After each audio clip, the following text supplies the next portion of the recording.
બિંદુથી શરૂઆત થઈ અને સાગર સુધી પહોંચાય. બિંદુથી અનુભૂતિની શરૂ થઈ અને એ અનુભૂતિ વધતા વધતા કેવળ જ્ઞાન સ્વરૂપે પહોંચે એટલે સાગરમાં સમાવા જેવું. બિંદુ સાગર થઈ જાય અને એ સાગરમાં સ્નાન કરતો પુરુષ સદાને માટે આ ચાર લોકની પરિભ્રમણ દશાથી મુક્ત થઈ અને પંચમ ગતિને પામે. સૂર્યાસુ ભિન્ન વિવસાવર અંધકાર. આટલા અનંતકાળ સુધી અંધકાર હતો, હવે પ્રકાશનું એક કિરણ પણ સારા એ વિશ્વને અજવાળે છે. એક કિરણ પ્રકાશનું, એને અહીંયા કેવળ જ્ઞાન કહેવામાં આવે છે. આ કેવળ જ્ઞાન વસ્તુ સ્થિતિ એવી છે પ્રભુ કે જ્યાં સુધી કેવળ જ્ઞાન નથી ત્યાં સુધી મુક્તિ જ નથી. કોઈ એમ કે આત્માની અનુભૂતિ કરતાં કરતાં દેહ છૂટી ગયો અને મોક્ષે ગયા, આ વાત જૈન દર્શન ન સ્વીકારે. એટલા માટે જૈન દર્શન ન સ્વીકારે કે જૈન દર્શન તે આત્માના સ્વરૂપનું વર્ણન બતાવે છે કે કઈ સ્થિતિ એ સિદ્ધ દશા અને કઈ સ્થિતિ એ સંસાર દશા અને કઈ સ્થિતિએ મધ્યમ ભાવ તે પરિણમતી તે દિશાઓ એને ગુણસ્થાનક કહેવામાં આવે છે. અને એ ગુણસ્થાનકથી દરેક સ્થાન એક પછી એક પછી એક પછી એક પાર ન કરે એને અહીંયા મોક્ષ મળતો. એવું નથી કે ત્યાં સિદ્ધલોકમાં મોક્ષની છાપવાળો જઈ શકે, એવું નથી. કોઈ કેમ કે શું જૈન દર્શનની છાપ છે સિક્કો? પ્રભુ એમ નથી. પણ આત્માની સ્થિતિ જે છે, જ્યાં સુધી એ સ્થિતિએ નથી પહોંચતો ત્યાં સુધી મોક્ષ સંભવી શકે નહીં. એ હિસાબે જ કૃપાળુ દેવે મહાત્મા ગાંધીને એ શબ્દ કહ્યો કે બુદ્ધ પણ સિદ્ધ ગતિ પામ્યા. જો ભાઈ એક બાજુ આખું વિશ્વ અને એક બાજુ જૈનોનું આ કેવળ જ્ઞાન અને એની ભીતર રહેલી આત્માની શક્તિઓનું જીવને અનુભવ, અને એ અનુભવની મોજ, એનું નામ છે મુક્તિ. કહેતા પછી નામ આપવામાં આવે સિદ્ધ દશા. પછી સિદ્ધ દશા પણ નહીં, કેમ કે દશા પણ પર્યાયલક્ષી વાચક હોવાને લીધે વાચ્ય એવું જે ત્રિકાળી આત્મધ્રુવ તત્વ એક એ રહી જાય છે સિદ્ધ. બસ દશા શબ્દ પછી રહેતો નથી. દશા પર્યાયવાચક શબ્દ છે. આ વિતરાગ માર્ગ છે. તો આપણે એની જ વાત કરીએ છીએ કે વિતરાગ માર્ગની પ્રાપ્તિ માટે જીવે પ્રથમમાં પ્રથમ શું કરવું જોઈએ? તો આપણી ચાલે છે વચનામૃત 254. શું ચાલે છે? તો કે શું હોવું જોઈએ?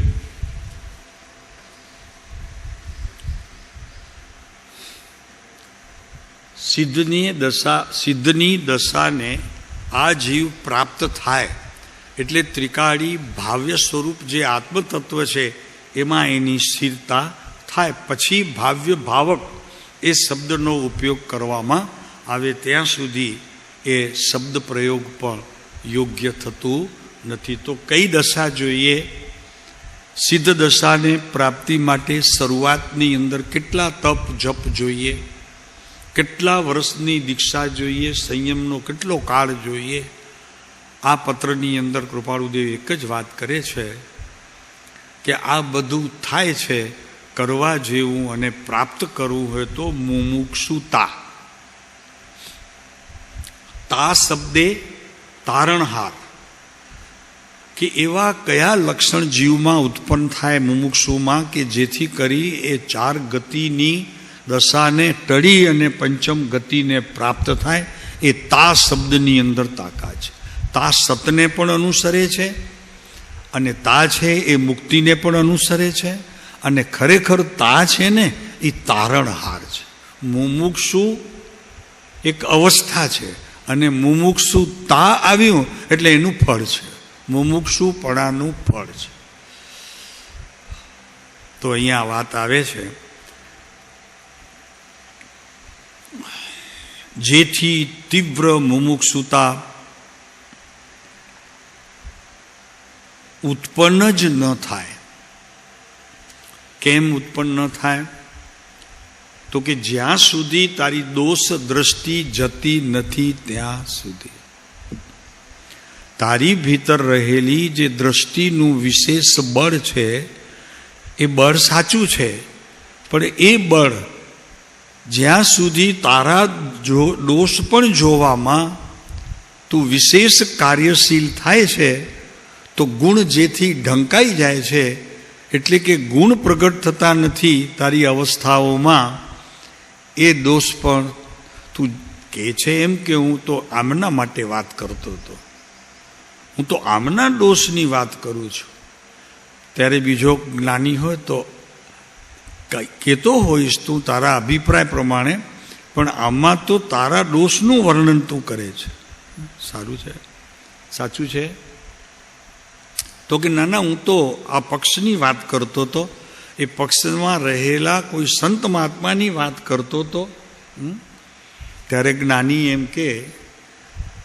કે નહીં પ્રભુ, તું તારા દોષોનું વર્ણન તારા મુખે તું કરતો તો એ યોગ્ય નથી.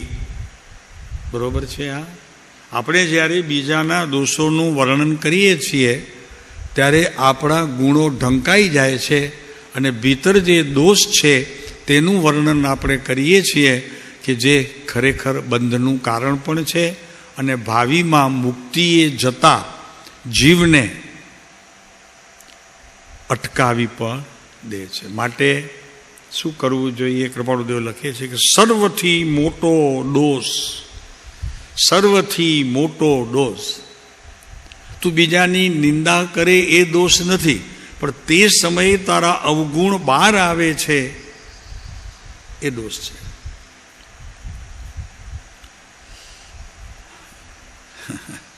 એટલે કે છે કે સૌથી મોટો દોષ એ છે કે જેથી તીવ્ર મુમુક્ષુતા તારી અવસ્થામાં એનો ઉત્પાદ જ ન થાય. એનો ઉત્પાદ ન થાય એટલે તારા ગુણ, તારી ભીતર જે આત્મતત્વની અંદર રહેલા છે એ એક પણ ગુણ તારી પ્રત્યેક અવસ્થામાં જ્યાં સુધી આવે નહીં ત્યાં સુધી મુમુક્ષુપણું અને મુમુક્ષુતા તારામાં ઉત્પન્ન થાય નહીં. અને જ્યાં સુધી મુમુક્ષુ અને મુમુક્ષુતા ઉત્પન્ન ન થાય ત્યાં સુધી તને મુક્તિ મળે નહીં, મોક્ષ તારો થાય નહીં. ત્યાં સુધી શું રહે? મોક્ષ ન થાય તો 4 ગતિની દુઃખદ રૂપ પરિણમન. નાની વાતમાં પણ કેટલા કૃપાળુદેવે મૂકી દીધા શબ્દો. તો કે તારો દોષ એ છે, બીજું ન બતાવ્યું કંઈ પણ. અને જો એ બતાવત ને તો પોતાના પણ દોષ બહાર આવી જાત. જો આ જ્ઞાનીની કળા તો જુઓ પ્રભુ, કેવું છે ત્યારે પણ કેટલી બધી સાવચેતી અને ઉપયોગની મુખ્યતા હોવી જોઈએ. એ જ્ઞાન જે છે ને, ક્યારે બી એક અંશ પણ ચૂકે છે ને તો આખો અંશી ખરેખર દુઃખદ સ્વરૂપે બને છે. આખો આત્મા અનંત ગુણો, એક ગુણ જ્યાં પારમાં હણાયો ત્યાં આખો આત્મા હણાયો એમ કહેવામાં આવે છે. પ્રાય શું છે પ્રભુ, લોકો અત્યારે હાલતા ચાલતા હથેળીમાં બતાવે છે. હથેળીમાં બતાવવા વાળાનો તો અત્યારે મોટે ભાગે દુકાળ ચાલે છે. હથેળીમાં બતાવવા વાળા હતા બધા, તો એ કાળ એને બરખી ગયો અને બાકી જે કાળને પામી ગયા હતા એ બધા અત્યારે મોક્ષ સ્થિતિમાં ગયા છે. હથેળીમાં બતાવી દે.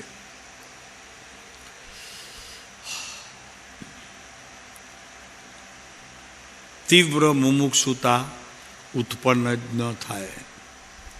પહેલાં તો ઉત્પન્ન જ ન થાય, એનો અનુભવ ન થાય, એમ ન કહેતા ઉત્પાદ જ ન થાય.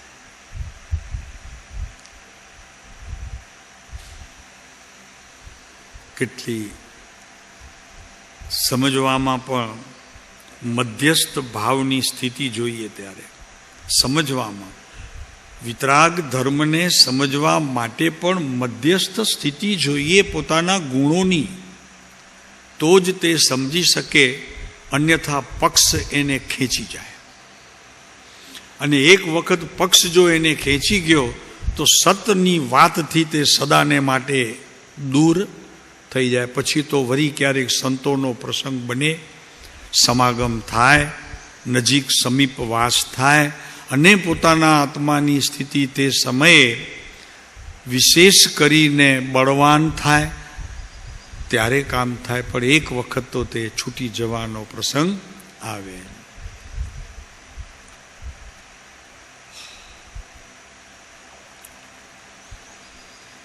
હવે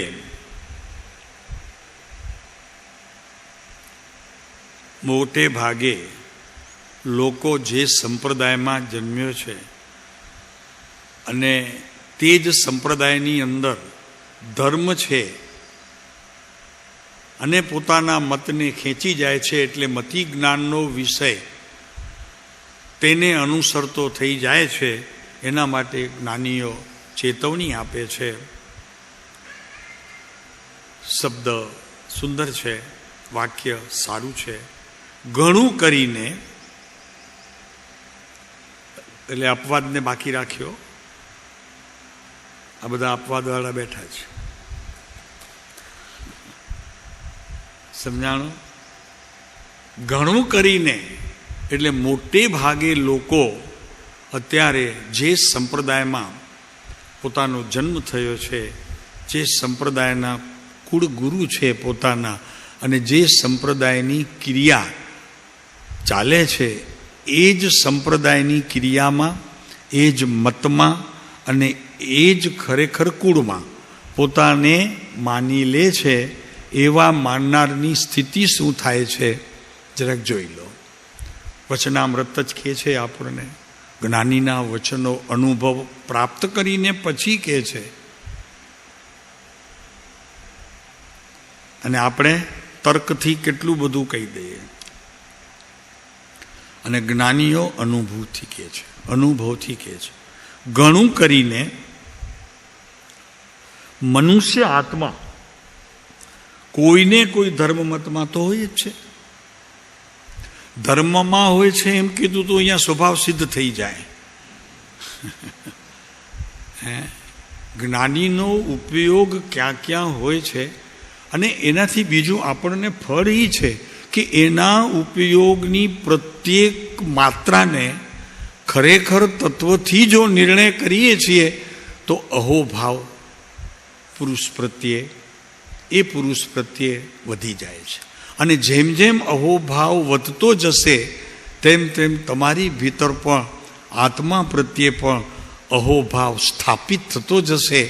એટલે તમને પોતાને તમારા આત્મા પ્રત્યે ધન્યતાનો અનુભવ થતો રહેશે. તમે પોતે ધન્યતાને અનુભવ કરતા રહેશો. કેમ કે જેમ જેમ વિશેષ ધર્મની સમજણ આવતી જશે, ઉઘાડ થતો જશે જ્ઞાનનો, તેમ તેમ તમારી ભીતર આનંદની લહેરો છૂટશે.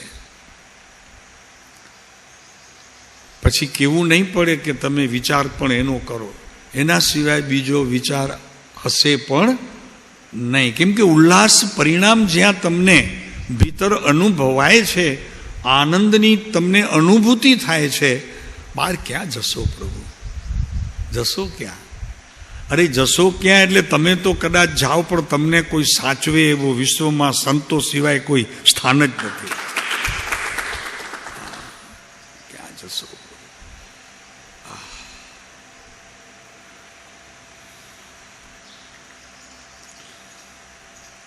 કેમ કે પહેલામાં પહેલું તો એ છે કે પ્રભુ પાસે માંગવાપણું જ મટી જશે. એટલે તમે વિશાળ બુદ્ધિ, મધ્યસ્થતા એ વગેરે જે 4 બોલ કહ્યા છે એમાં તમારો પ્રવેશ થઈ જશે. કયા છે ને, શું શું કયા છે? 2 અમે કયા, 2 તમે કહો. એક વિશાળ બુદ્ધિ અને એક મધ્યસ્થતા, જીતેન્દ્રિયપણું, હજી એક સરળતા.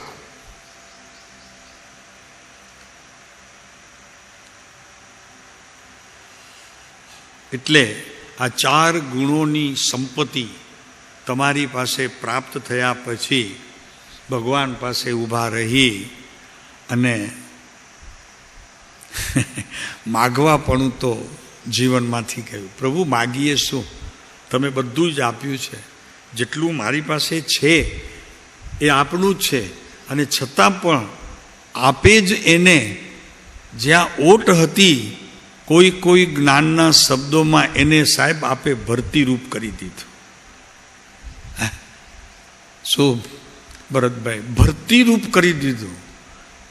ઓટના અંશો પહેલાં જે અનુભૂતિરૂપ સ્વરૂપ થતા હતા, પણ ત્યારે હું એમ સમજતો હતો કે ઓટમાં પણ ભરતીના અંશો છે. હવે તો મને પોતે ભરતી જ જણાય છે. એમ વિશેષ અંદરમાં આનંદ આવ્યા કરે છે. જૈન દર્શન હવે સમજાય છે. વિતરાગની વાણીના અંશો હવે મારા અંશો સાથે મળવા માટે ઉત્કૃષ્ટ થતા જાય છે. પુરુષાર્થ ઘટી જશે અને એની જગ્યાએ સહજતા પ્રાપ્ત થઈ જશે, અને એ સહજતા એ પ્રાપ્ત થતા જેટલા આત્માના ગુણોનું બહાર આવવું થાય છે, પ્રભુ એમાં સ્નાન કરીને હું પવિત્રતાને વરું છું. મારી પવિત્રતા એનાથી સતત વધે છે, અને જેમ જેમ પવિત્રતા વધે છે તેમ તેમ મારો આત્મા બહાર આવીને એટલે એની પ્રત્યેક અવસ્થાઓથી ખરેખર મને આનંદના સ્ત્રોત અને નવા નવા વાક્યો લખવાનામાં પણ ક્યાંય ન પૂર્વે મેં અનુભવ્યા હોય, ક્યારે મેં ન સાંભળ્યા હોય એવા શબ્દોની રચના થતી જાય છે. આ લખાયું છે વચનામૃત. આ અનુભવના એરણ ઉપર આ લખાયા છે. વિશ્વની અંદર આ જે કૃપાળુદેવના જે જ્ઞાનીઓના વચનો છે ને બાપુ, એની તોલે એક શાસ્ત્ર આવે આચાર્યોનો, અનુભૂતિ કરવાવાળા શાસ્ત્ર આચાર્યોનો. બાકી કોઈ આમાં પ્રવેશી શકે નહીં, એટલી તાકાત છે એની અંદર.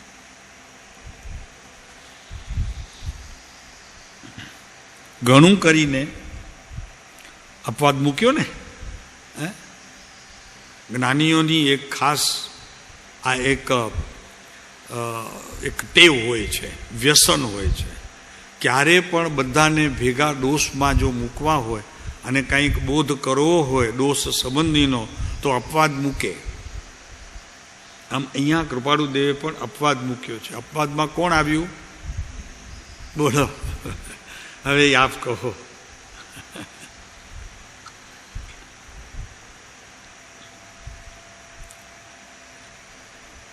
ઘણું કરીને મનુષ્ય આત્મા કોઈને કોઈ ધર્મમતમાં હોય છે. ઘણું કરીને આપ એમાં અપવાદ ખરા કે નહીં? આપ ધર્મમાં છો કે ધર્મમતમાં છો?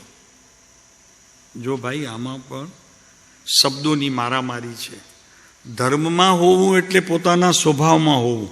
સ્વભાવમાં હોવું એટલે જરૂરી નથી કે તે સ્વભાવનો અનુભવ હોવો.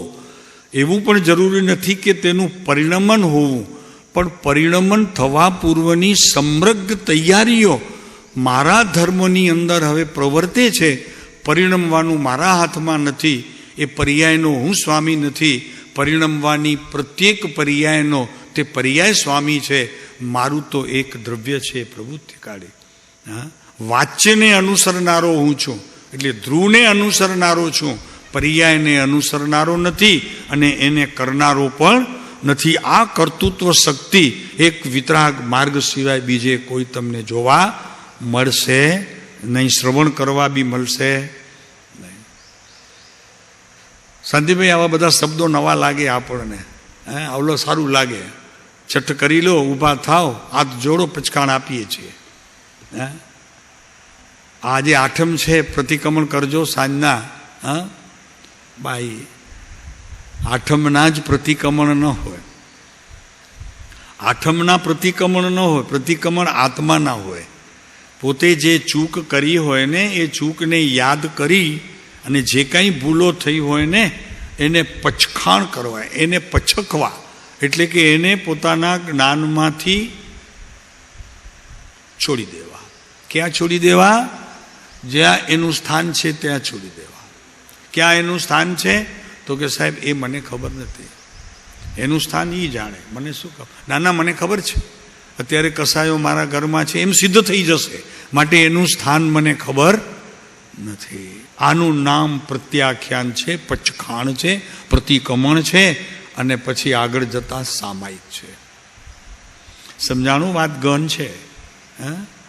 મારે એનું સ્થાન પણ ખબર હોય ખરું, પણ મારા અભિપ્રાયની અંદર જ્ઞાનના એટલા અંશો પણ કાંઈ દુકાળની સ્થિતિ ઊભી કરી દે એવું મારે વચન પણ ઉચ્ચારવું નથી. ચાલો, ઘણું કરીને મનુષ્ય આત્મા કોઈને કોઈ ધર્મમતમાં હોય છે. અહીંયા ના પાડે છે બિલકુલ. ધર્મમાં હોવું સ્વાભાવિક છે, પણ ધર્મ મતમાં હોવું એ ખરેખર ધર્માત્માના લક્ષણો. આપ કયા મતમાં છો? તો અહીંયા કહે છે કે ઘણું કરીને મનુષ્ય આત્મા કોઈને કોઈ ધર્મમતમાં હોય છે અને તેથી તે ધર્મમત પ્રમાણે પ્રવર્તવાનું તે કરે છે. ધર્મમાં પરિણમવાના બદલામાં તે ધર્મ મતમાં પરિણમે છે. હવે જો એ ધર્મ મતમાં પરિણમે છે તો એને અને ધર્મને છેટા સમજવા. ધર્મ મતમાં પ્રવર્તવું અને ધર્મમાં પ્રવર્તવું બેમાં ફેર છે. પોતાના મતમાં જે કંઈ યથાર્થ સમ્યક નિર્ણયો થયા હોય તે પ્રમાણે પણ પ્રવર્તવું યોગ્ય છે. એ પણ હજી મધ્યમ દશાવાળાને, છઠ્ઠે સાતમે ગુણસ્થાનક વાળાને એ યોગ્ય છે. શું કહ્યું? સમજાણું પ્રભુ? કેમ કે એને ધર્મ મતમાં પ્રવર્તવું યોગ્ય છે, કેમ કે એના પ્રત્યેક નિર્ણયો આત્મજ્ઞાન થયા પછી યથાર્થ થાય છે. પણ સામાન્ય જીવોને મત શબ્દે પ્રવર્તવાનું જ્ઞાનીઓએ આજ્ઞા આપી નથી. સમજાણું પ્રભુ? અરે આ તો વિતરાગ માર્ગ છે પ્રભુ. એક પગથિયું ચૂક્યા ને તો વાંધો નહીં, બીજો ચડી શકાય, પણ અહીંયા તો પાડી નાખે ફરીને. એક પગથિયું ચૂક્યા તો પાડી નાખે. આ તો એ સ્થિતિ છે ભાઈ. 14 ગુણસ્થાનક તો એના પગથિયા છે. જો ભાઈ વાત જરી આકરી કરીએ તો 14 ગુણસ્થાન છે તો જળ. પ્રભુ શું કહે છે? આ પ્રભુ કહે છે કેમ કે એ પોતાની અવસ્થામાં છે, અને અવસ્થામાં છે તો એની દશા નવી ઉત્પન્ન થાય છે. અને મારી ભીતર રહેલું પરમાત્મ તત્વ છે, એના પરિણમનમાં તો કોઈ નવી તત્વની સ્થિતિનું સર્જન થશે. જે છે તે બહાર આવશે. માટે તે ચેતન છે અને ગુણસ્થાનક તે જળ છે. અને એ જળના પરિણમનને પર્યાય સંબંધીના જ્ઞાનમાં એને હું માન્ય કરું, પણ મારા ત્રિકાળી આત્મદ્રવ્યની અંદર એને માન્ય નથી. એને માન્ય નથી તો મને પણ માન્ય શું? એને એટલે કોને? એને એટલે કોને? મારી ભીતર રહેલો ધ્રુવધામ, એને જો માન્ય નથી તો મારે માન્ય પણ નથી. એ ગુણસ્થાનકની જગ્યાએ છે. અહીંયા તો પરિણામની વાત છે કે મધ્યમ પરિણામ અને તીવ્ર પરિણામ એ બેની જ્યાં અહીંયા વાત ચાલે છે. મુમુક્ષુ અને મુમુક્ષુ મોહાશક્તિથી મૂંઝાય તે પણ મુમુક્ષુ કહેવાય. એને પણ મુમુક્ષુ નામ આપવામાં આવે, પણ હજી તે પહેલે ગુણસ્થાનકે કહેવામાં આવે. સમજાણું? ચોથું ગુણસ્થાનક એને હજી નથી, એટલે એના પ્રત્યેક પરિણામ મધ્યમથી પણ એક અંશ નીચે પ્રવર્તતા હોય છે. કેમ કે પરિણમનની અપેક્ષાએ તે હજી દોષરૂપ છે. માત્ર જ્ઞાનના અભિપ્રાય રૂપ હજી એ ખરેખર સારી સ્થિતિમાં છે. ત્યાં સુધી જ એને માર્કા આપી શકાય. પછી એનાથી આગળ આપવા પડે તો એને પંચમ ગુણસ્થાનકે પ્રવેશ કરવો પડે. અને પંચમ ગુણસ્થાનકે વ્રત નિયમ છે માટે છે એમ નહીં, પણ ચોથેથી ઊંચી દશા છે. તો શું દશા છે? કે આત્માની અનુભૂતિ હવે જે સમયે થાય છે તે સમયે માની લો કે સમ્યક પ્રવૃત્તિરૂપ પર્યાયનું પરિણમન નથી, પણ સમ્યક પ્રવૃત્તિરૂપ અનુકરણ કરવાનું એ પર્યાયે શરૂ કરી દીધું છે. માટે ત્યાંથી શ્રાવકપણું પ્રગટવાનું. બાપુ શું છે એમ કે ઘણા તો કે ચોથું ગુણસ્થાનક થઈ ગયું, પછી વ્રત નિયમ આવી ગયા, પછી હવે અમને પાંચમું. ના પ્રભુ, હા, એમ સમજવાની ભૂલ ના કરતા. અઘરી વાત છે હો પ્રભુ, આ તો વિતરાગ માર્ગ છે ભાઈ. અને અત્યારે તો ત્યાં સુધી કહેવાય છે, જો દોષ જોવાની દ્રષ્ટિએ નથી કહેતા, પણ ક્યારેક આપણે એ સમજવાની શક્તિ આપણી ભીતર જે સમ્યકપણે થઈ હોય એને ખોઈ ન નાખીએ, એ મૂડી આપણી પાસેથી જતી ન રહે, ત્યારે સંસારમાં બનતા પ્રસંગોની અંદર પણ આપણે આપણી સમજણને ખરેખર જાગૃત રાખવી જોઈએ. અત્યારે કોઈ એમ કહેતું હોય કે અમને મુનિપણાના ભાવ થયા માટે અમને તો છઠ્ઠું જ હોય, સમ્યક્ત્વની વાત તો અમારા માટે દૂર રહી ગઈ, પંચમ ગુણસ્થાનક પણ દૂર રહી ગયો, ભાવ થયા અમને તો અમને છઠ્ઠું પ્રગટ્યું છે, તો અમે હવે મુનિ થયા છીએ. આ વાત ક્યાંય પણ કહેવાતી હોય તો આપનું જ્ઞાન ખૂબ વિચારપૂર્વક એ શબ્દોને પોતાના જ્ઞાનમાં નિર્ણય કરવા રોકાય. અને ઉત્તર ભીતર ન મળે તો સદગુરુની સમીપે જઈ અને એ સમજવાનો પ્રયત્ન કરવો. પણ જ્ઞાનની ખતવણીને ઊંધી ખતવણીએ લઈને તે સમયની જ્ઞાનની અવસ્થાઓનો બગાડ કરવો નહીં. આ સમજાય છે ને પ્રભુ? આ વિતરાગ માર્ગ છે. અરિહંત પરમાત્માની વાણીથી આવેલી આ વાત પરમ કૃપાળુ દેવે આપણી સમક્ષ સરળ કરીને મૂકી છે. સમજાય છે? ઓલો આર્કિટેક્ટ હોય ને, પેલા કાગળ ઉપર દોરે, પછી ઘણા મારા જેવા ઢબ હોય તો ન સમજે, પછી મોડલ બનાવે. સમજાણું? મોડલ બનાવે તો ઘણું ખરું ખ્યાલમાં આવી જાય કે નહીં? અરે પછી તો ન ભણેલો હોય એ આ મારો રૂમ, આ મારો રૂમ, હે આ રૂમ, આ બેનો તમારું કિચન લ્યો અહીંયા આવી ગયું. તો રીસરના ઓલા બધા મોડેલમાં તૈયાર હોય ને, એમ અહીંયા સદગુરુ મોડલ બનાવે છે. આત્મપ્રાપ્તિના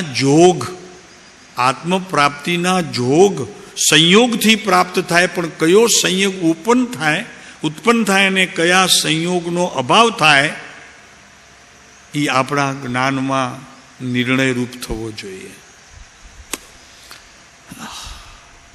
શાંતિભાઈ, આ સમજવું જ કઠણ છે હો પ્રભુ. હા, અત્યાર સુધી તો આપણે બધું શું કર્યું છે ખબર છે? રણમાં ખેતી કરી છે. સમજાય? રણમાં, ધર્મના નામે રણમાં ખેતી કરી છે. વ્રત જપ તપ કર્યા, કંઈ દેવવંદન કર્યા, કંઈ ચૈતવંદન કર્યા, હા, કંઈ અબૂઠીઓ મહારાજ સાહેબ પાસે ખમાવ્યો. શું અબૂઠીઓ ખબર છે? અબૂઠીઓ એટલે શું? પ્રભુ, વર્તમાન સ્થિતિ જે મહારાજ સાહેબની છે ને, વર્તમાન સ્થિતિ છે ને, એ સ્થિતિને મારા વંદન છે. પૂર્વે જે વહી ગયેલી અવસ્થાઓ, હવે જે પ્રાપ્ત થવાની છે એ અવસ્થાઓ નહીં, એનું નામ અબૂઠીઓ છે.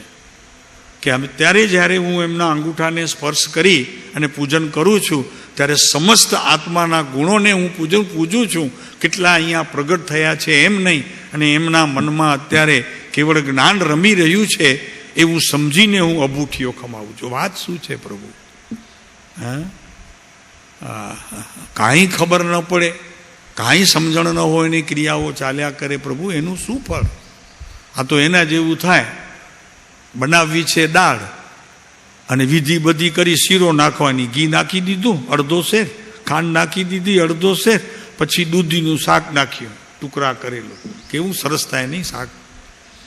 નહીં, એક વાત કહું છું, ભરતભાઈ, બહેનોને પૂછજો એ શાક બનાવે કેવું થાય? આના જેવું છે પ્રભુ.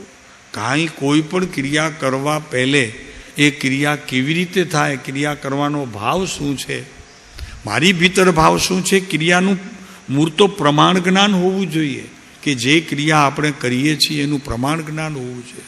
જો એ પ્રમાણ જ્ઞાન ન હોય તો એવી તો ક્રિયા આ જીવે અનંતવાર કરી છે.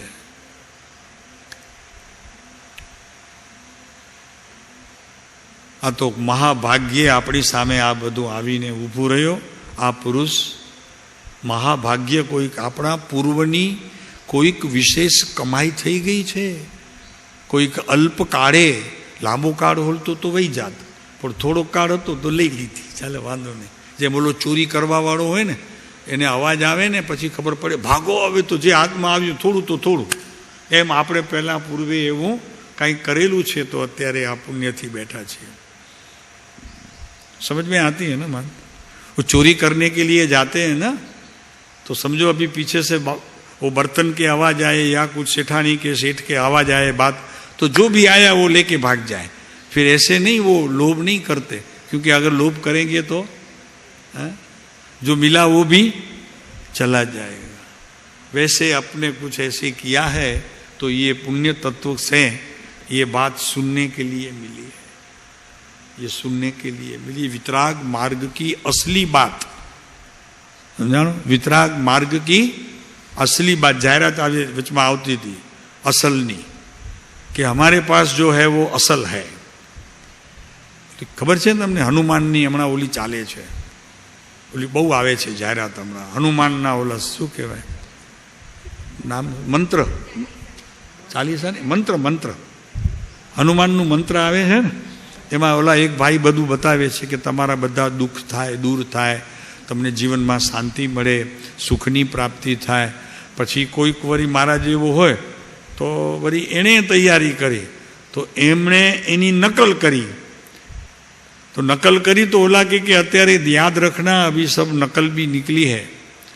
तो आपने पूछवानु मन था कि हनुमान के समय की आपके पास है वो असली, बाकी तो सब नकली. शू कहू?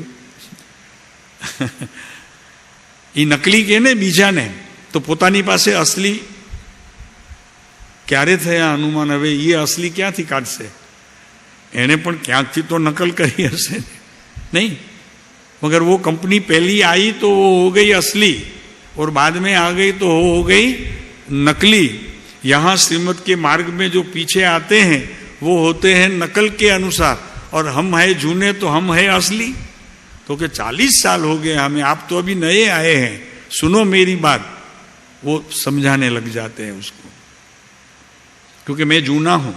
तो जूने की बात अभी नए समाज में चलती है क्या? बस वहां चलाते हैं. तो कि मने तो 50 वर्ष थया श्रीमद में आव्यो छुं, मने मारी बात सांभळो तमे. तो जूनी थई गई शांतिभाई. बापू आ तो कोई पूर्वनो योग छे, अत्यारे श्रवण करवा मळ्युं छे. तो आ श्रवण करेलो भाव पण તમારા આત્માની અંદર સમ્યક પ્રકારે સ્થાપિત કરી લેજો, શ્રદ્ધાપૂર્વક. નહીં, ફરીને એક વખત રિપીટ કરીએ. આ જે અત્યારે શ્રવણ થાય છે એ શ્રવણને પણ સમ્યક શ્રદ્ધાપણે પોતાના આત્મામાં એવી રીતે સ્થાપિત કરજો કે આને કદી પણ આંચ આવે નહીં.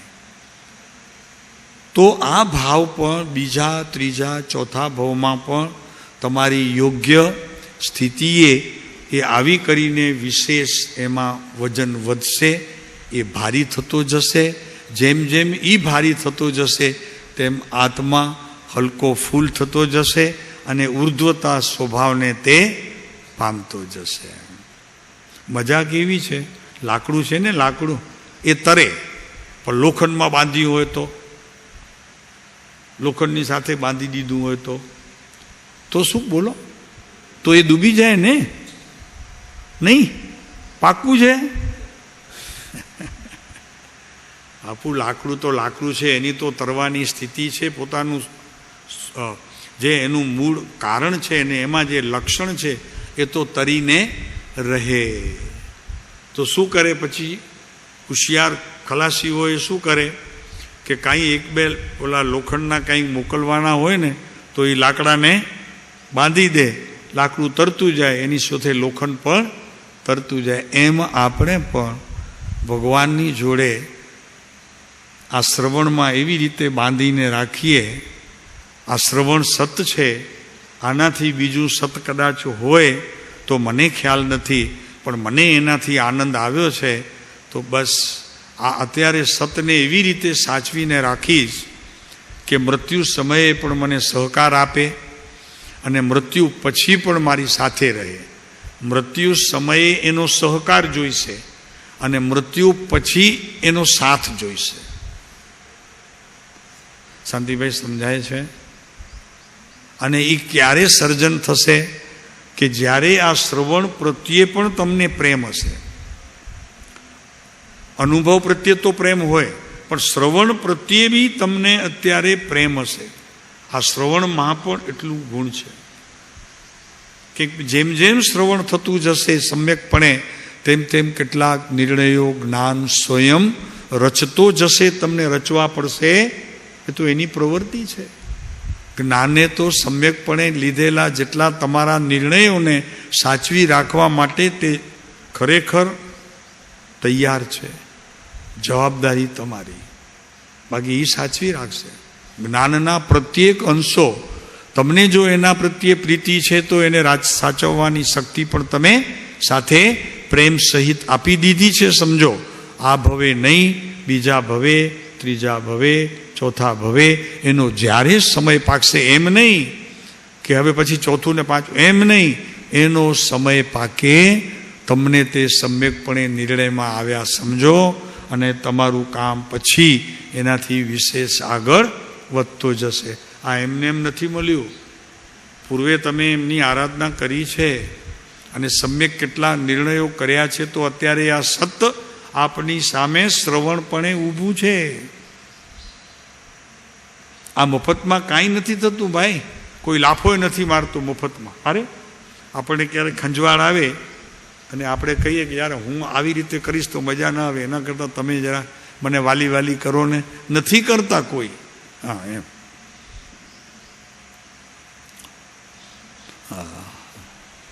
ચાલો, તો ધર્મ મતમાં હોય છે. ઘણું કરીને મનુષ્ય આત્મા કોઈને કોઈ ધર્મ મતમાં હોય છે. અહીંયા બિલકુલ ના પાડે છે કે ધર્મમાં હોવું એ તારો સ્વભાવ છે અને ધર્મ મતમાં હોવું એ તારી વિભાવની ક્રિયા છે. શું કીધું? વિભાવની ક્રિયાનું ફળ સંસાર છે અને સ્વભાવને અનુસરીને થતી જે ક્રિયા તેનું નામ મોક્ષ છે. એટલે એનું નામ મોક્ષની માર્ગ છે, મોક્ષનો માર્ગ છે. संजय समझ में आता है कि नहीं आता है? આવું થાય એટલે શું થાય? પાત્ર હાથમાં રહે નહીં, માંગવાનું. કૃપાળુ દેવ મારું કરજો, પ્રભુઓ મારું કરજો. આ વાત જીવનમાં જ્યાં સુધી છે ત્યાં સુધી આ યાચકપણું છે, અને એ જ્યાં યાચકપણું છે ત્યાં માંગવાપણું છે, અને જ્યાં માંગવાપણું છે ત્યાં આત્માની શક્તિઓનું તેને ભાન નથી. આત્માની અંદર એટલી શક્તિઓ ભરી પડી છે કે તને કોઈ જગ્યાએ માંગવાની જરૂર નથી. હજી ભીતર ભીતર પણ ક્યાંક ઊંડે માંગવાની ઈચ્છા છે તો સમજવું કે હું હજી વિતરાગ માર્ગને સમજી શક્યો નથી, મને સમજવાની હજી જરૂર છે.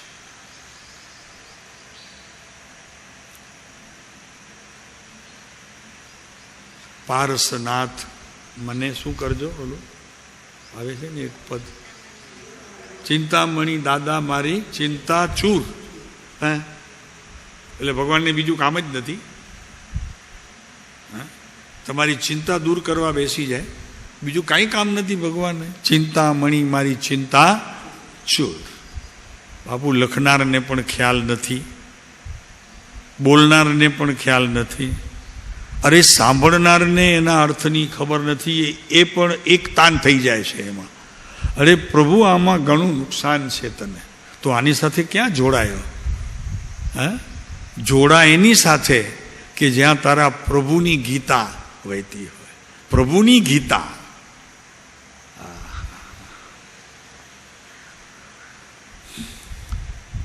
તારા હાથમાં કદાચ પાત્ર આવશે ને માંગવાનો, અમે તો કહીએ છીએ કે તું ઉપાડીશ, એની તૂટે, એની એ જ સ્થળે ત્યારે પડી જશે ને તૂટી જશે, તારે છોડી દેવું પડશે. એટલી જ્ઞાનની શક્તિઓ તારામાં ખીલશે. પ્રભુ શું કહ્યું? ફરીને એક વખત મજા પડી જાય એવી વાત છે. આટલા નિર્ણયો થયા પછી ભગવાન પાસે જ્યારે માગવાની તું વાત કરીશ અને કોઈ ભિક્ષા પાત્ર લઈને જઈશ તો તારા હાથમાંથી તે નક્કી તૂટી જવાનો, કેમ કે તારી યોગ્યતા હવે એ સ્થિતિએ રહી નથી, એટલે એ નક્કી તૂટી જ જશે. અને પછી એના તૂટી જવાનો અર્થ તને ખ્યાલમાં આવશે કે નહીં, આ મારા કામનું નથી. હવે મારા કામની તો એ વસ્તુ છે કે હું મારા ભીતર રહેલા પરમાત્મા તત્વને એના સંદેશા પહોંચાડીને એને જાગૃત રાખું.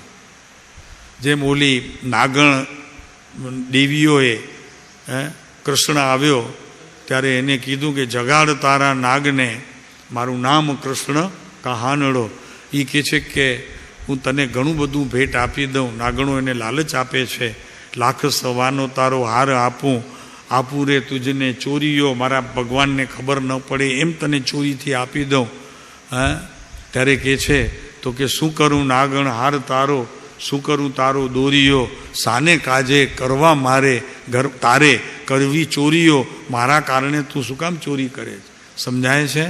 અહીંયા આત્મા કહે છે કે મારે કારણે તું ચોરી કરે, સાહુકાર પાસેથી ઉધાર લઈ આવે. સમજાય છે? મારી પાસે શું ઓછું છે? પ્રભુ એક વખત જોતો ખરો મારા નાથ, કે તારે જ્યાં ત્યાં માગવું પડે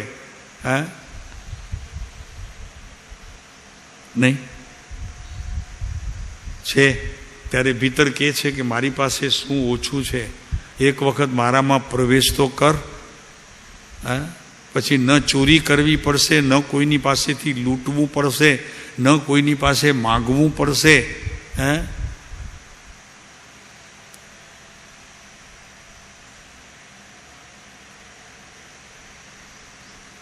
તો કીધું કે મથુરા નગરીમાં જુગટું રમતા હું નાગનો શીશ હાર્યો. બસ મારે તો એમના શીશનું કામ છે, તારા ધણીના શીશનું કામ છે, મારે તો બીજા કોઈનું કામ નથી. હું હારી ગયો છું. એમ અહીંયા આ 4 ગતિમાં હારેલો પુરુષ એમ કહે છે પોતાના આત્માને, પ્રભુ હવે મને બહારના ભગવાનની જરૂર નથી, તું રહેલો ભીતર આત્મા એ જ મારા માટે પરમાત્મા છે. તું બહાર આવ વહેલી તકે, એટલે મારું યાચકપણું મટી જાય. તું આવ. એમ નાગણને જઈ બોલો કૃષ્ણ કહે છે તો કે ભાઈ મને બીજું કાંઈ જોઈતું નથી, હું આ નાગનું શીશ હારી ગયો છું, મને એ જ જોઈએ છે.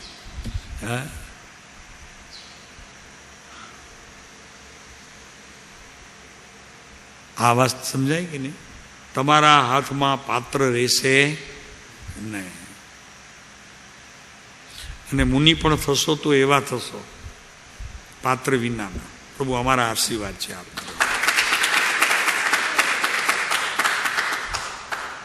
પ્રભુને અંદરમાં બેસાડીએ પ્રભુ, અને એની સાથે જે આ મિત્રતા થઈ, વાત પૂરી થઈ ગઈ. પ્રભુ હવે જ્યારે પણ આવશે 1, 2, 3 ભવે તો આ મુનિપણું આવશે.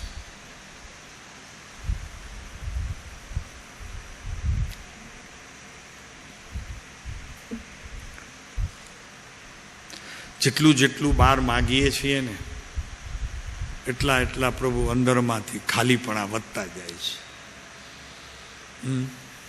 ભગવાન મને ખ્યાલ રાખજો, કૃપાળુદેવ મારું ખ્યાલ રાખજો. પ્રભુ આ બધું ભગવાન જ કરશે. તમને એક વાત કહીએ, હમણાં કંઈ કૃપાળુદેવ પ્રત્યે વિશેષ ભક્તિના બોલ લીધા તો આટલા વર્ષોની અંદર નહોતા બોલાવતા એવા ભાઈઓ બોલાવે છે. તો કે હવે સાહેબ કૃપાળુદેવની વાત કરે છે, કાનજી સ્વામીની વાત નથી કરતા, આત્માને બોલાવવાની વાત નથી કરતા. હવે કૃપાળુદેવ ઉપર કહે છે કે સાહેબ તમે એમ કરો. તો હવે બોલાવા આવે છે, અમારે શું કરવું, સલાહ આપજો તમે.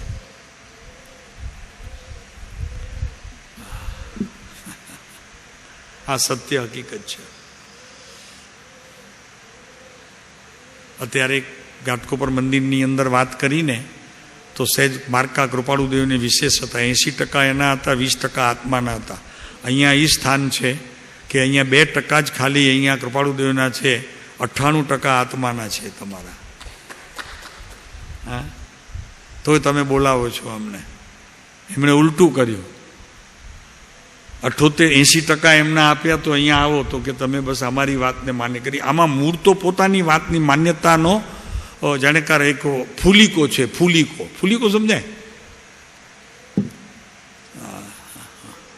પ્રભુ વાસ્તવિક તો એ છે નાથ. ભગવાનનો તો ખરેખર એક જ ટકો છે અને એ અવલંબન રૂપ છે. અને એ અવલંબનની અંદર પણ એવી વાત છે કે પ્રભુ અવલંબન એટલા માટે લઈએ છીએ કે અમારું સ્વરૂપ ભીતર છે એ તમારા જેવું છે, એની માત્ર અમને શ્રદ્ધા, એની પ્રતીતિ અને એનું દર્શનનો સમ્યક નિર્ણય રહ્યા કરે. એટલા માટે પ્રભુ આપની પાસે આવીએ છીએ. અમને ખબર છે કે તમે કંઈ આપવાના નથી, અમને ખબર છે કે તમે આપશો તે અમે લઈ શકવાના નથી, કેમ કે અમારી ભીતર એટલું બધું ભર્યું પડ્યું છે. આપ એને જાગૃતિરૂપ કરો, એટલા માટે અવલંબન અમે તમારું લઈએ છીએ. બાકી આનંદગંજી મહારાજે જેટલો સમય અવલંબન લીધું, પ્રભુ ન મળ્યા, છેલ્લે એમને કેવું પડ્યું, આલંબન સાધન જે ત્યાગે પર પરિણતિને ભાગે રે, અક્ષય દર્શન જ્ઞાન વૈરાગે. શું જોઈએ? આ જોઈએ. હવે જ્ઞાન અને વૈરાગ્ય સમેતનું પોતાનું ચારિત્ર જોઈએ, ત્યારે આપ મળો છો. આપની જરૂર નથી પ્રભુ. અમે અવલંબન પણ છોડી દેવા માગીએ છીએ, પણ અમારે છોડવું નથી. કારણ કે સહેજે અમારી ભીતર તમારા દર્શન થશે એટલે તમારા મીન્સ તમારા જેટલા શુદ્ધ પરિણામ છે અને શુદ્ધતા છે એવા અમારી ભીતર જ્યારે થશે તો અવલંબનને છોડવો નહીં પડે. એ છૂટી ગયું હશે અને એની જગ્યાએ અમારા આત્માનો વાસ થયો હશે. એનું નામ મુક્તિ છે, એનું નામ સિદ્ધિ છે, એનું નામ ધર્મ છે. બાપુ, ધર્મ મતમાં ક્યાં પ્રવર્તીએ અમે? પણ એક સ્થિતિ છે, ન થાય ત્યાં સુધી અવલંબન છોડવું નહીં. આપણી પાસે 100 રૂપિયા છે, ઘર ચાલે છે, વાંધો નહીં, 500ની આમદાની છે. આપણે નક્કી કરીએ કે ચાલો મને 5000 રૂપિયા મળશે ત્યારે જ હું નોકરી કરીશ. અત્યારે પોતાની વેલ્યુ 500ની છે, 600 મળે એવા નથી, પણ એને નક્કી કર્યું કે 1000 મળશે તો જ જઈશ. હાલત શું થાય? શું થાય હાલત? ભૂખે મરવાનો વારો આવે ઘરવાળાને ને પોતાને. એમ અહીંયા અવલંબન છોડવું નથી, છૂટી જશે. પણ એક વાત બીજી પણ વોર્નિંગ, છૂટી જશે પણ એની રાહ જોવાની જરૂર નથી. ક્યારે છૂટે, ક્યારે છૂટે, ક્યારે છૂટે, ક્યારે આત્મદર્શન થાય, ક્યારે છૂટે, એમ પણ લેવાનું નથી. જેમ ચાલે છે તેમ ચાલશે. સમય આવશે, સહજતા પોતાનું સ્થાન ગ્રહણ કરશે અને સહજતાએ જે ધર્મ અનુભવાશે એનું નામ જ સ્વભાવનો આશરો અને વિભાવનો અભાવ એમ નક્કી થઈ જ જાય છે. કરવું પડતું નથી. આ વચનામૃત છે. ધર્મ મતમાં હોય છે. કોઈને ઘણું કરીને કોઈને કોઈ મનુષ્ય આત્મા ધર્મ મતમાં તો હોય જ છે અને તેથી ધર્મ મત પ્રમાણે પ્રવર્તવાનું તે કરે છે. ધર્મના મત પ્રમાણે એટલે કે ધર્મના ભેદોના મત પ્રમાણે પ્રવર્તનારને મુમુક્ષુતા હોતી નથી. ચોખ્ખું છે કિરીટભાઈ? હા, તો ક્યારે મુમુક્ષુતા હોય એની વાત કરે છે. હવે આ તો નાસ્તિથી કીધી કે જ્યાં સુધી ધર્મના મત પ્રમાણે પ્રવર્તો છો ત્યાં સુધી તમે મુમુક્ષુ નથી. ધર્મપણે પ્રવર્તવાનું શરૂ થશે તે દિવસે તમને મુમુક્ષુતા આવશે. એમ અહીંયા ક્યાં સુધી પ્રભુને માનશો ને અવલંબન નહીં છોડો કે જ્યાં સુધી મારી ભીતર રહેલું પરમાત્મ તત્વની મને અનુભૂતિ નહીં થાય ત્યાં સુધી મારે આ જ કરવાનું છે એમ અભિપ્રાય છે. પણ અભિપ્રાયથી થોડુંક પહેલે પાર જઈએ તો એ અભિપ્રાય પણ અંશે જ્ઞાન સહિત છે, માટે એને પણ મારે સંદેશા પહોંચાડવાની જરૂર નથી. મારે તો તે સમયે સહજતાની સ્થિતિએ મારા આત્માને જોવાની પ્રક્રિયા અને પરમ કૃપાળુ દેવ હોય કે અરિયંત પરમાત્મા હોય એનું અવલંબન એ વિધિનો માત્ર હું જ્ઞાતા દ્રષ્ટા રહું, એ સિવાય મારે કાંઈ કરવું નથી, માગવું નથી, અને એ સંબંધીના કોઈ શબ્દ ઉચ્ચાર પણ મારે કરવા નથી. એનો પણ જ્ઞાતા દ્રષ્ટા તે સમયે 12માં અવલંબન અરિહંત પરમાત્મા સદગુરુ અને મારો આત્મા એક બાજુ, એનું પણ જ્ઞાતા દ્રષ્ટાપણું ચાલ્યા કરે એનો પણ હું માત્ર દર્શક થાઉં. જ્ઞાતા દ્રષ્ટા એનું ચાલે ને હું દર્શક નહીં, જુદી વાત છે. તમે જ્ઞાતા દ્રષ્ટા તો એ ક્રિયા છે, દર્શક પણ હું સામાન્યમાં જાય છે, સહજતાએ જાય છે, ફરીને ઉતાવળ નહીં કરતા સમજવામાં. જ્ઞાતા દ્રષ્ટા એ આત્માની તે સમયની ક્રિયાના અંશો છે, અને સહજતા ત્યાં છે કે એનો પણ હું દર્શક થાઉં. જ્ઞાતા દ્રષ્ટા એ વિધિ છે અને દર્શક પણ થવું એ સહજતા છે. દર્શક જ્ઞાતા દ્રષ્ટામાં તો મારે હજી એમાં જ્ઞાન છે, દર્શન છે, આટલા આત્માના ગુણો છે, એટલા બધા ભેદોનું મારા જ્ઞાનમાં હજી ચાલે છે. જ્ઞાતા દ્રષ્ટામાં સહજતા આવી, દર્શક થઈ ગયો, પતી ગયો, એણે જે કર્યું હોય તે. દાખલા તરીકે પ્રદર્શનમાં ગયા હો, તમે એક્ઝિબિશનમાં ક્યાંક ગયા હો, તમારે એક્ઝિબિશનમાં જ્ઞાતા દ્રષ્ટા તો છો જ, એ તો સવાલ જ નથી, કારણ કે તમે કાંઈ કર્યું નથી. પણ એના દર્શક થઈ જાઓ તો તમે ભીતરથી છૂટા થઈ શકશો.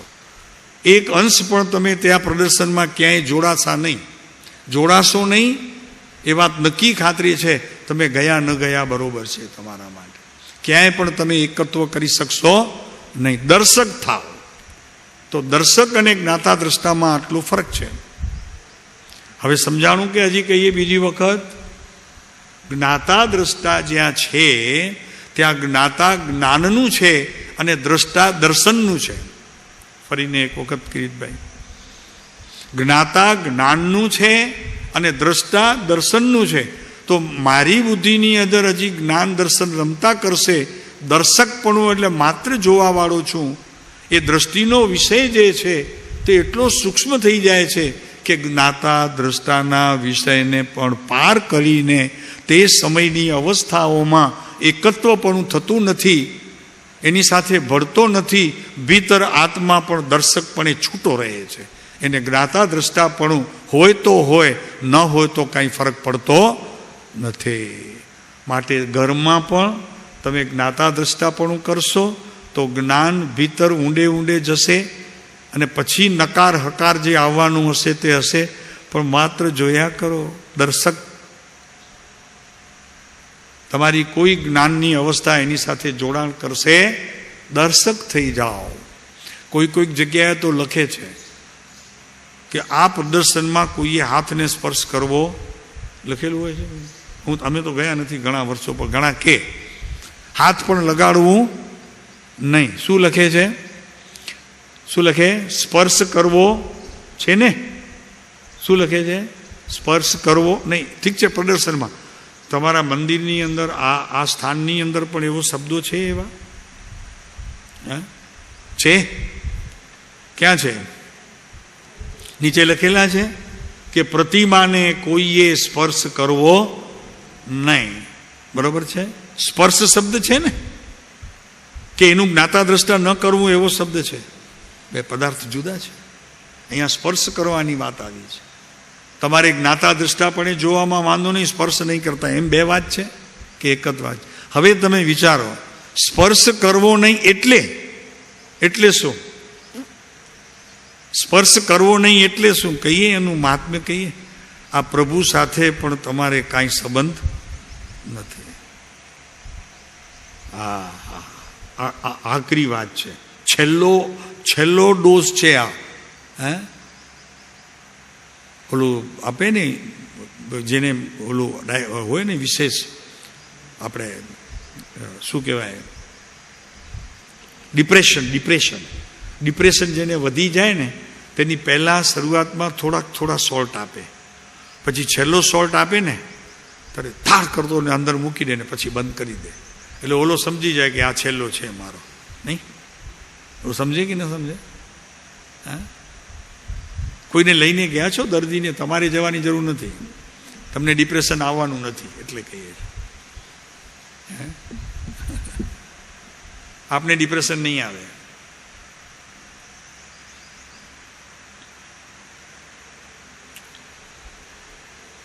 ચાલો, તો કે છે ઘણું કરીને મનુષ્ય આત્મા, શબ્દો જુઓ, માત્ર મનુષ્ય ન કહેતા મનુષ્ય આત્મા.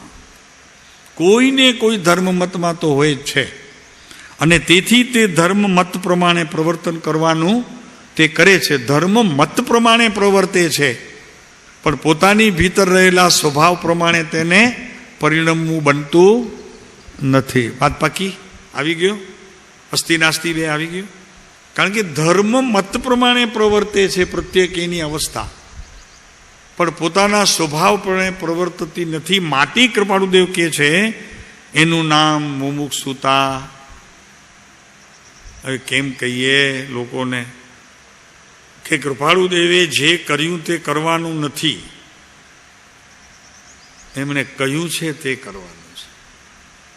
કરે છે તે કરવાનું નથી, એમણે કહ્યું છે તે કરવાનું છે. કર્યું છે તે કરવાનું નથી, કહ્યું છે તે કરવાનું છે. એનું નામ મુમુક્ષુ છે. રાઈટ કિરીટભાઈ? પાકું એકદમ?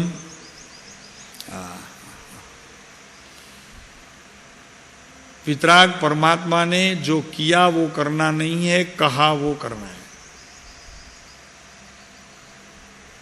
ज्ञानी ने जो किया है वो करना नहीं है, कहा है वो करना होता है. ભરતભાઈ બરોબર છે ને? આ તો એકદમ સામાન્ય સિદ્ધાંત છે ને જગતમાં પણ.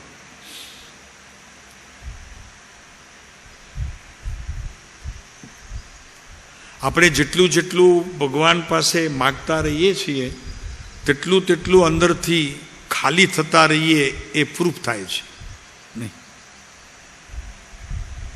નહીં? અંદર ખાલી છીએ એ સિદ્ધ થતો જાય છે કે નહીં?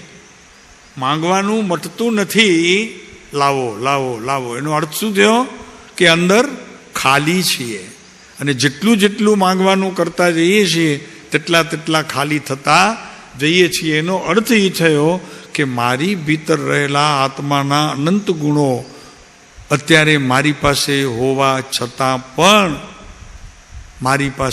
મારી સાથે એક પણ નથી. મારી પાસે કદાચ હશે પણ મારી સાથે નહીં. શું કીધું? આત્માના અનંત ગુણો, કોઈ એક ગુણ પણ મારી પાસે હોવા છતાં મારી સાથે અત્યારે કોઈ. પાસે ને સાથેનો ભેદ સમજાય છે ને?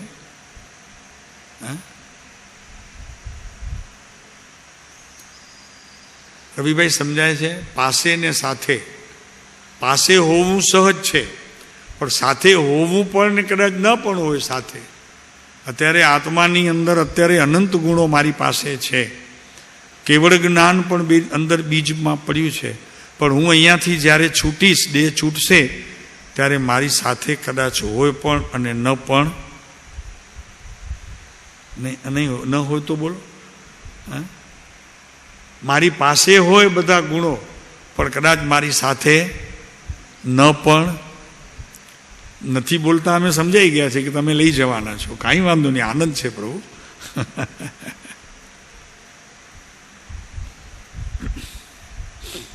એટલે એનો અર્થ એ કે ભીતર ખાલીપણું એમ સૂચવે છે કે જ્યારે તમે બહાર માગો છો. અહીંયા વાત આવે છે. તો એનું નામ મુમુક્ષુતા નથી. કોનું નામ મુમુક્ષુતા નથી? કે આપ ધર્મ પ્રમાણે નહીં પણ ધર્મ મત પ્રમાણે પ્રવર્તો છો એનું નામ મુમુક્ષુ નહીં. એટલે કે ચોથું ગુણસ્થાનક નહીં. એટલે શું છે, વાત કેવી છે ખબર છે કે તમે કોઈ પણ ધર્મને માનતા હો અને એ મત પ્રમાણે તમે પ્રવર્તા હો, તો તમને પૂછીએ છીએ કે અરિહંતને તમે માનો છો, તો અરિહંત મત પ્રમાણે પ્રવર્તવું એ શું મુમુક્ષુનું લક્ષણ નથી?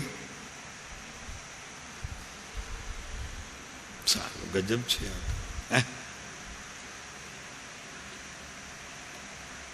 આ મને આવતીકાલે કહેજો તમે શું સમજ્યા છો.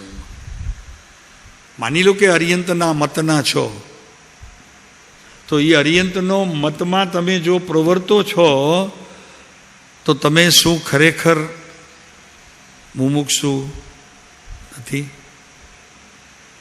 ચાલો વિચારજો, આજે થોડુંક ચાલશે. હા, ઠીક છે, સમય અત્યારે તો પૂરો થઈ ગયો.